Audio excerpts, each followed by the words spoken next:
which one of the younger batch, Anthony Edwards, SGA, can Tatum finally get one, him and Jaylen Brown? I'm looking to see which of the younger guys are going to get to that ring first.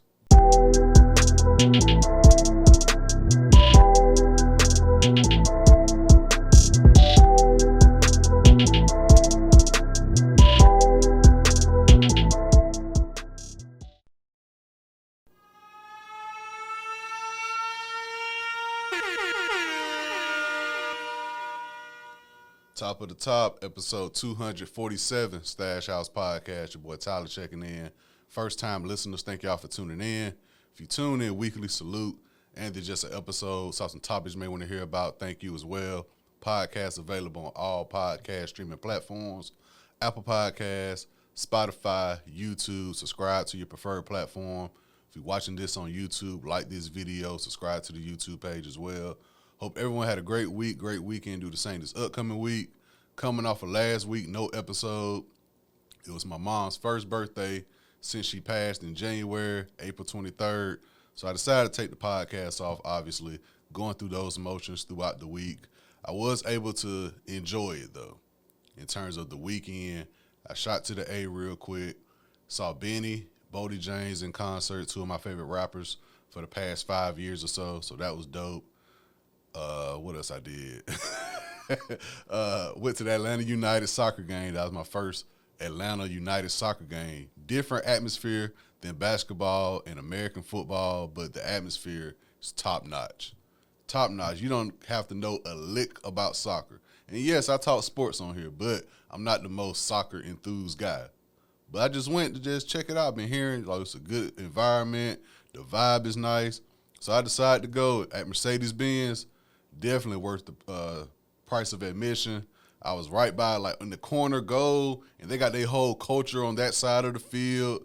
Just overall, going to a soccer game, realizing, like, oh, whenever the team gets possession, everybody's standing up because any given moment a goal can happen. And if you know about Mercedes-Benz, you know they're one of the most affordable stadiums in the country. So people going around just literally just to eat as well. So overall, Atlanta United, if you're thinking about going to a game, I'll definitely tell y'all to go check it out. You won't be disappointed at all. And also shout out to the Blue Flame. Popped up at the Blue Flame. They showed love as well. So overall, I was able to go through the motions of my mom's first birthday, but at the same time, I was able to, like, okay, this is what she would want me to do. She wouldn't want me to be locked in the house, not recording the podcast, just grieving. She's like, no, son, you got to enjoy yourself at the same time. So I was able to do that, took myself out to eat, did everything, self-care, got some new cologne, did all that good stuff I was supposed to do. This week, starting off with the NBA playoffs, jumping right on into it. Like I said last episode, I couldn't do an NBA playoffs preview episode, but it is what it is. Next round, I'll be sure to get my predictions because I hate to start after game one where I had this team winning without me saying it before. So next round, I'll be sure to be on top of my predictions. And the overall story of this series, Lakers down 3-1, is can they control the lead after halftime? Crazy stat. They've been showing it. They've been plastering it all over ESPN, ABC, TNT, whatever you want to call it. The time leading in the series. So the Lakers have led in this series a total of about 136 minutes. The Nuggets have led 42 minutes. And it's been tied about 14 minutes, and yet the Lakers are down 3-1, even though they've been in the lead longer than the Nuggets in this series. Coming out of halftime, Lakers 20-point lead. Denver just erased it within minutes. Jamal Murray game-winning shot, game 2. D'Angelo Russell, game 3. That was really pretty much that was the, okay, it doesn't matter if the Lakers win one. This series is definitely over with. D'Angelo Russell scored no points, 0 points in Game 3. Team huddling up. You see D'Angelo Russell isolated from the team. Body language. Right on the wall. They got one. Y'all know my rule. You got to give me at least one. But going back to Denver for Game 5, man, Lakers definitely facing the uphill battle. Anthony Davis been doing what he's supposed to do. But at the same time, you're giving us great numbers. But sometimes it's just not enough. Austin Reeves trying to get going. Hachimura trying to get going. Like I said, D'Angelo Russell not being consistent enough. Prince coming off the bench. He's been the best person off the bench. Spencer Dinwiddie, he's been MIA. A few of those guys off the bench been MIA. LeBron doing what he's supposed to. What do you expect LeBron to do in season 21? And y'all know how I feel about LeBron. But he can't be the guy. Yes, we got Anthony Davis, but Russell, you got to be consistent. Hachimura, Reeves, new contract boys, y'all got to get it going. LeBron's going to do what LeBron does. But, man, Jokic, Denver, they're just a different squad. The most experienced, I believe, starting five in the league right now, Denver Nuggets.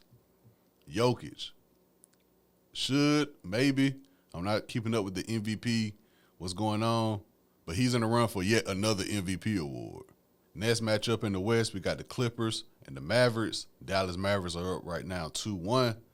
And just crazy to see Kyrie and Luka going up against Kawhi, Paul George, Westbrook, Harden. Just seeing that dynamic come head to head is dope to see. Kyrie been going crazy. Luka been doing what Luka does.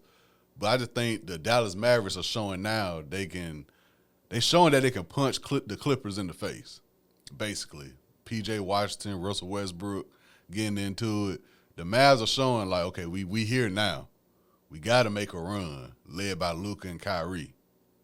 Younger guys, just put in some work, play some defense, and we'll be all right. Kawhi and Paul George, like I said, just never really seem to come together like it's supposed to. And this the series right here. If it don't come together against Dallas, with the Clippers going to a new arena next year too, I believe, it's going to be a very, very interesting offseason. Like they said, James Harden, it's not the series where James Harden got to be your top one or two performers. He just got to put in. He can just put in good 15, 8 assists, about 6 rebounds. Kawhi, Paul George, what can they do? Kawhi was out for the beginning of the series. He came back. We know how Kawhi could be with injuries. Very intrigued to see how this series play out.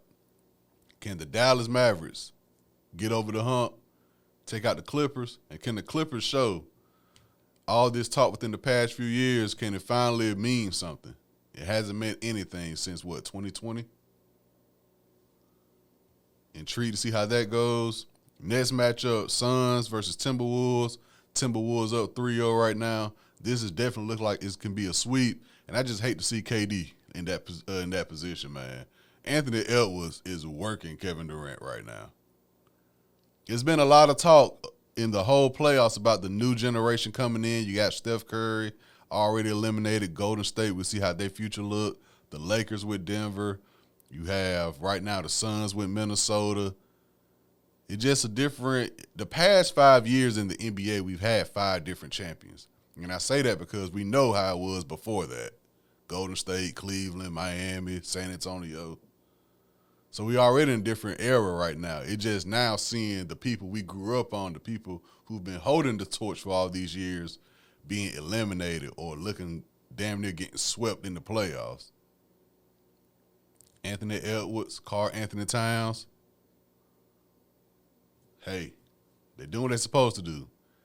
And I'm looking forward to seeing within the next 3 to 5 years Anthony Edwards' trajectory in terms of the face of the NBA.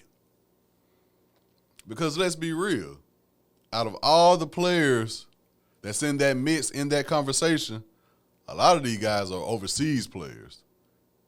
You got Anthony Edwards and maybe Jason Tatum, the two from the younger class. Even Jason Tatum, he been around for a minute. But those are like the only two like Americans I can think of in the mix. Because SGA, like with Canadian, Embiid, Jokic, Luka.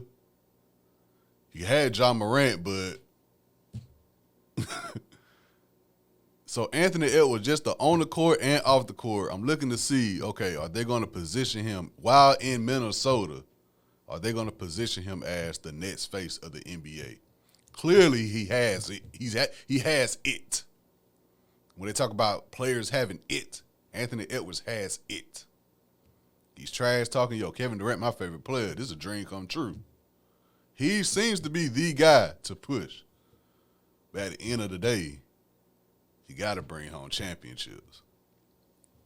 LeBron was the face for that long, but it didn't intensify until he got those rings with Miami, and especially after he got the ring with Cleveland.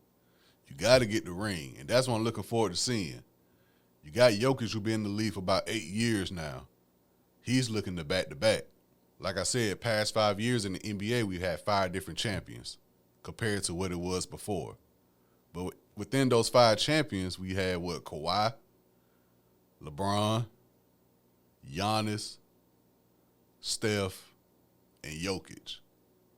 Which one of the younger batch, Anthony Edwards, SGA, can Tatum finally get one, him and Jaylen Brown?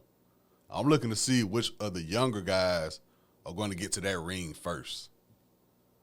That's what I'm looking forward to see. Not saying it's going to happen this year, but just, like I said, next 3 to 5 years. Because this is the first year we really highlighted. They tried not to highlight it.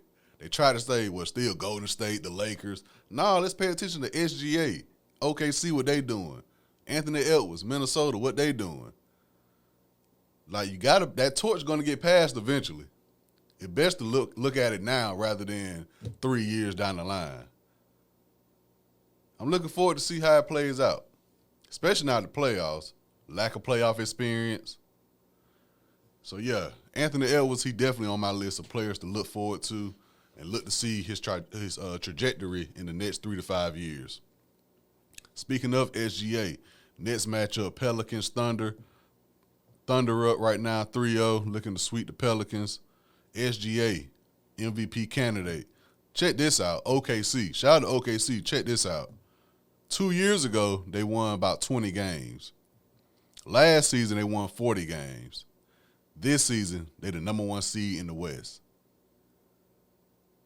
OKC was an afterthought after the Kevin Durant, Westbrook, Harden, because I never really looked at Westbrook and Paul George, that era.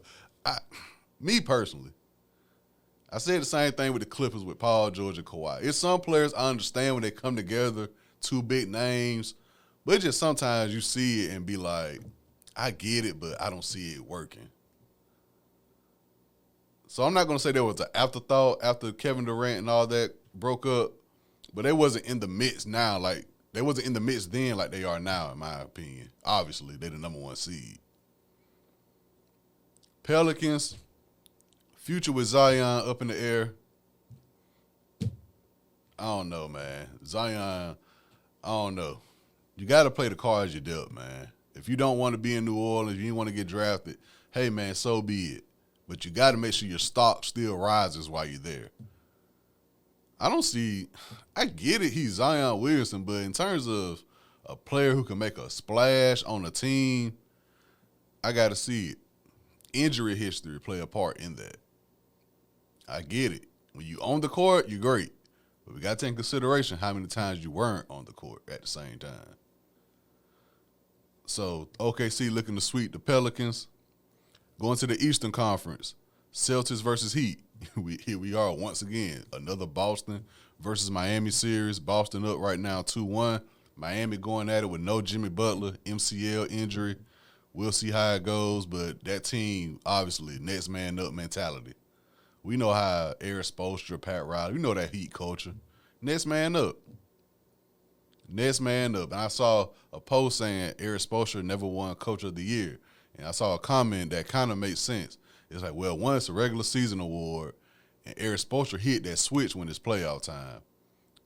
It doesn't matter if the Miami Heat are a lock-in for the first 1 through 5 seed, or they're in the play-in situation. If they get in the playoffs, you know a switch about to be hit, and you got to respond to it.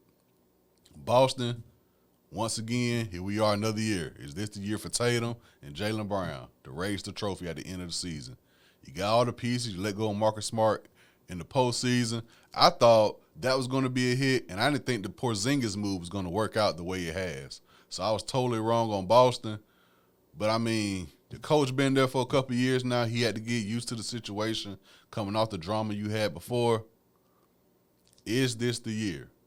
And the thing with Boston now that been the story, yes, they still live and die by the 3, but the difference is now when they missing 3s, they don't get discouraged like they used to. It used to be they ain't hitting 3s, they don't know how to facilitate the ball, get in the paint. Now they're like, okay, we're not hitting threes. Let's go in the paint. Let's work from the inside out. Defense always. You got Drew Holiday too. Defense, great defense turned to great offense. So I'm looking forward to see what Boston does, but at the same time, you cannot sleep on the Miami Heat, even without Jimmy Butler. You cannot sleep on those guys. Adebayo, Tyler Hero, Duncan Robinson.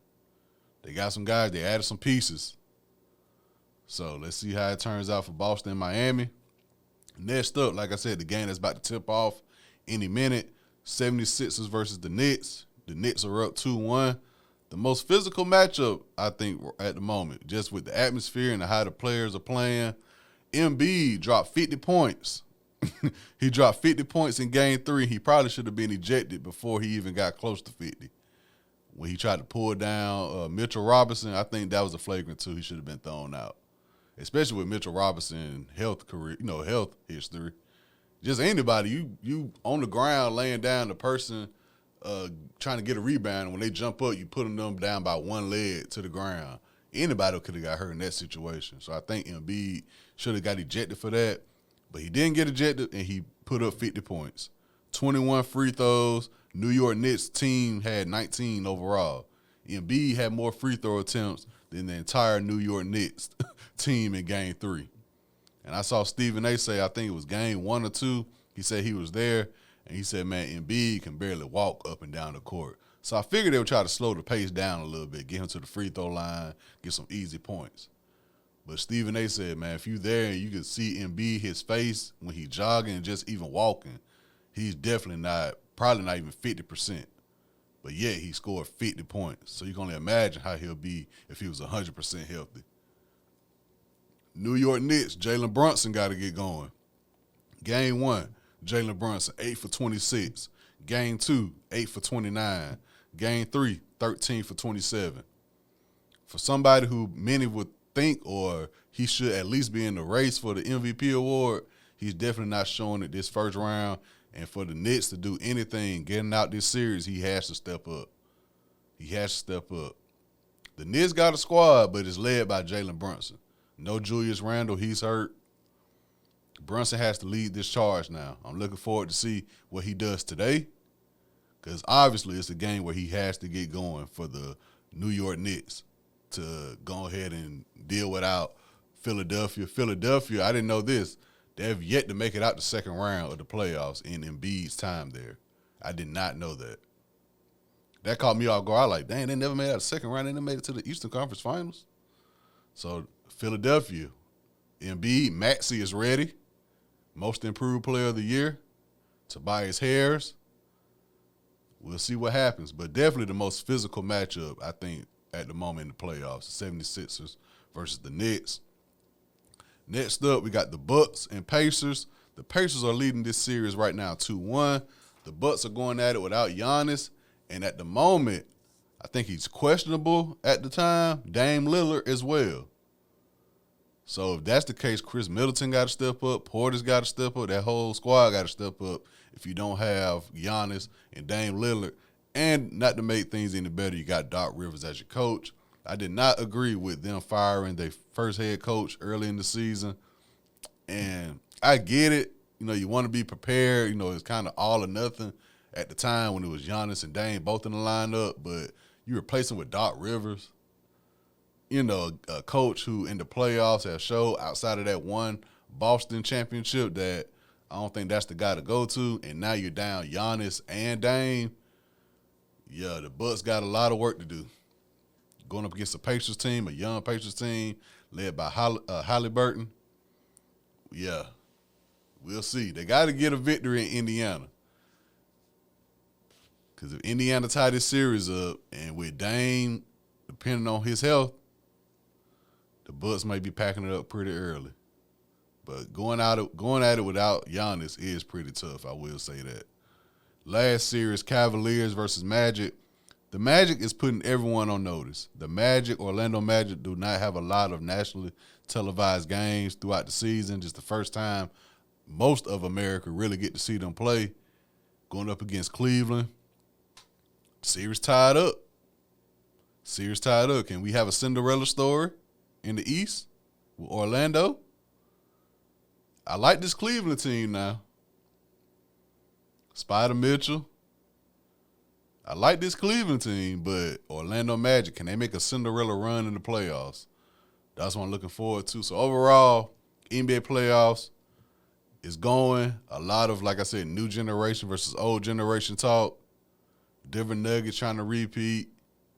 Can Boston finally get over that playoff hump and raise the trophy? What are the young guys going to do? SGA with OKC Thunder, Anthony Edwards with Minnesota. A lot of storylines in the first round of playoffs. I'm looking forward to it, and I do my best to keep up with it within the upcoming weeks.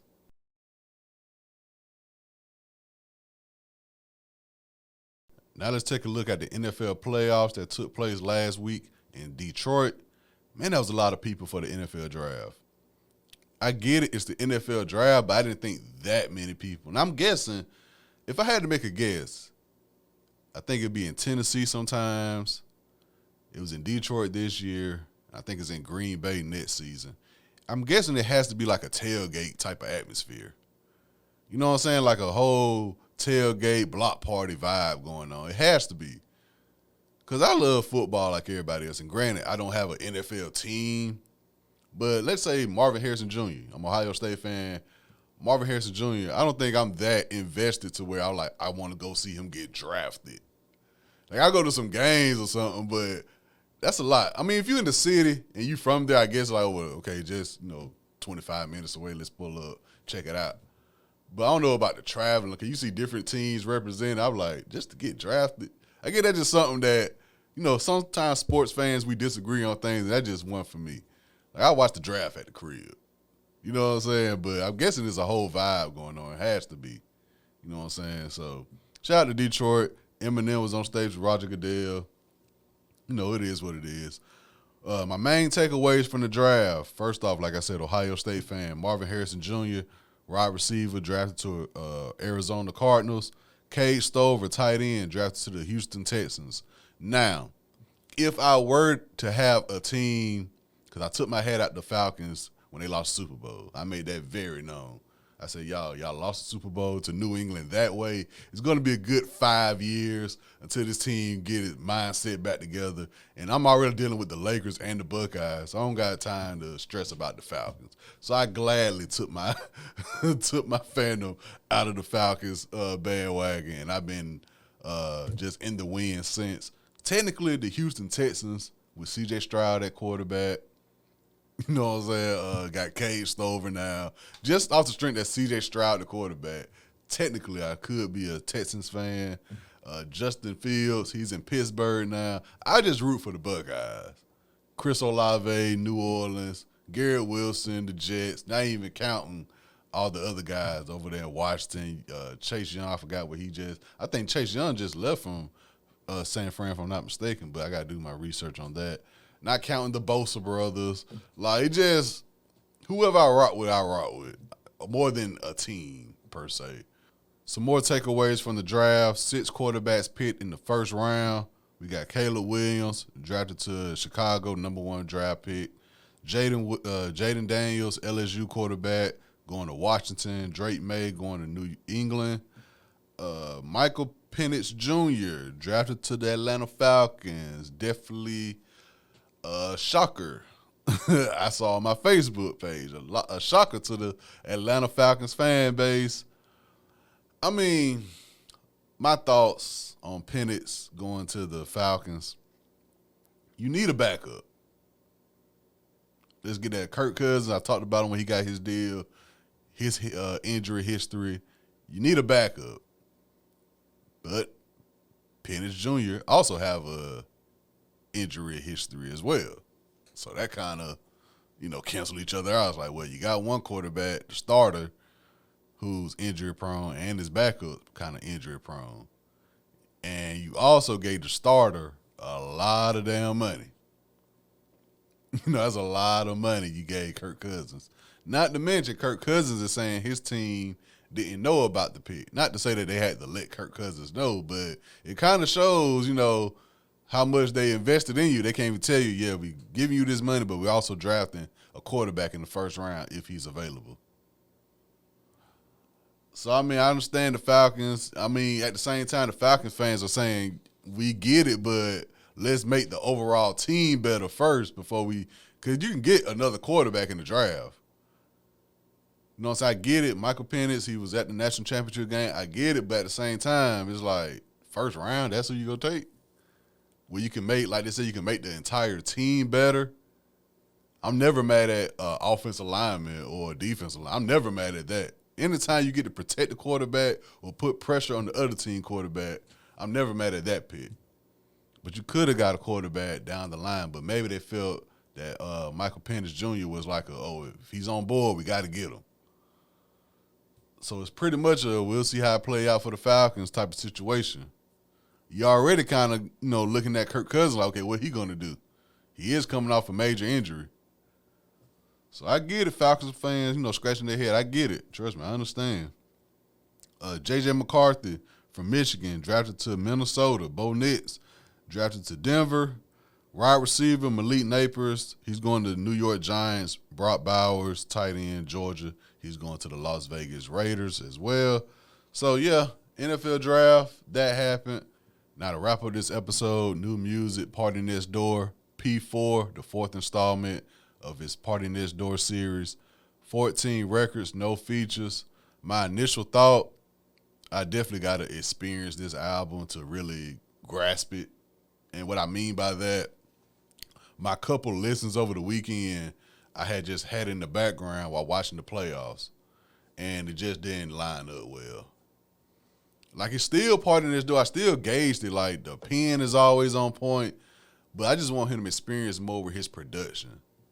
That's where I'm at now with Partynextdoor. His first album since 2020, and he's playing it safe. He's like, I know what my fan base expect from me, and I'm going to give him just that.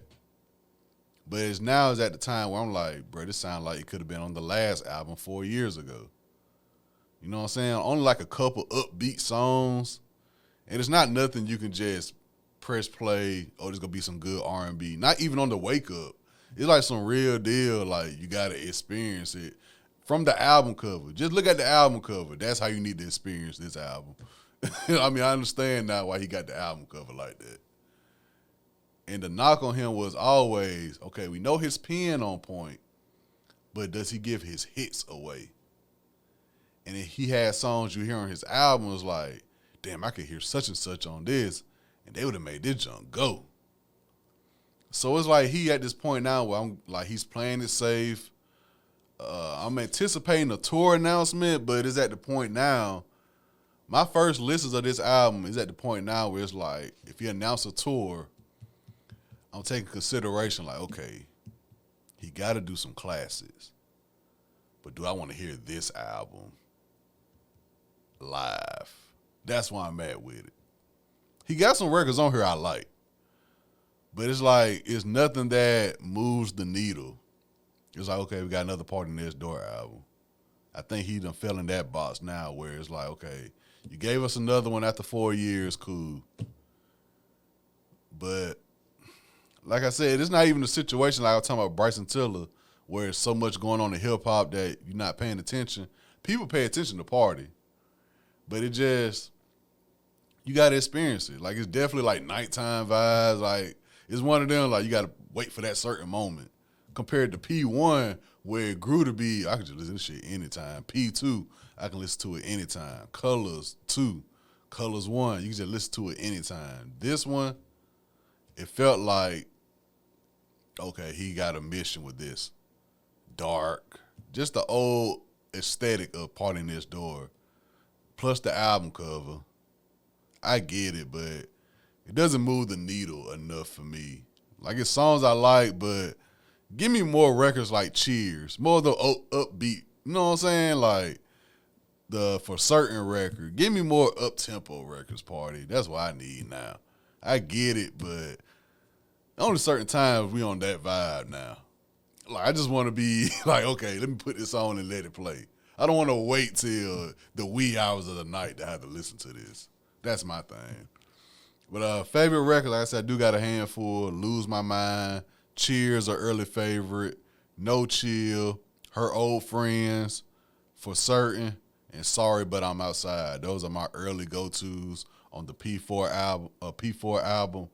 But we'll see how it goes. You know, we got the summertime, fall, winter. We'll see how it lives. And like I said, I am looking forward to a tour announcement. I got to see how it's presented. You know what I'm saying? I got to see how it's presented because it's like, you want to take something with you if you go to see a Partynextdoor concert for this album. You want to take something with you. That's the best I can give you. So this episode 247, Stash House Podcast, means you guys go out, have a great week, great school week, great work week. Please stay safe, be mindful of your surroundings, drink plenty of water. Keep me in your prayers. I'll do the same for y'all. Salute.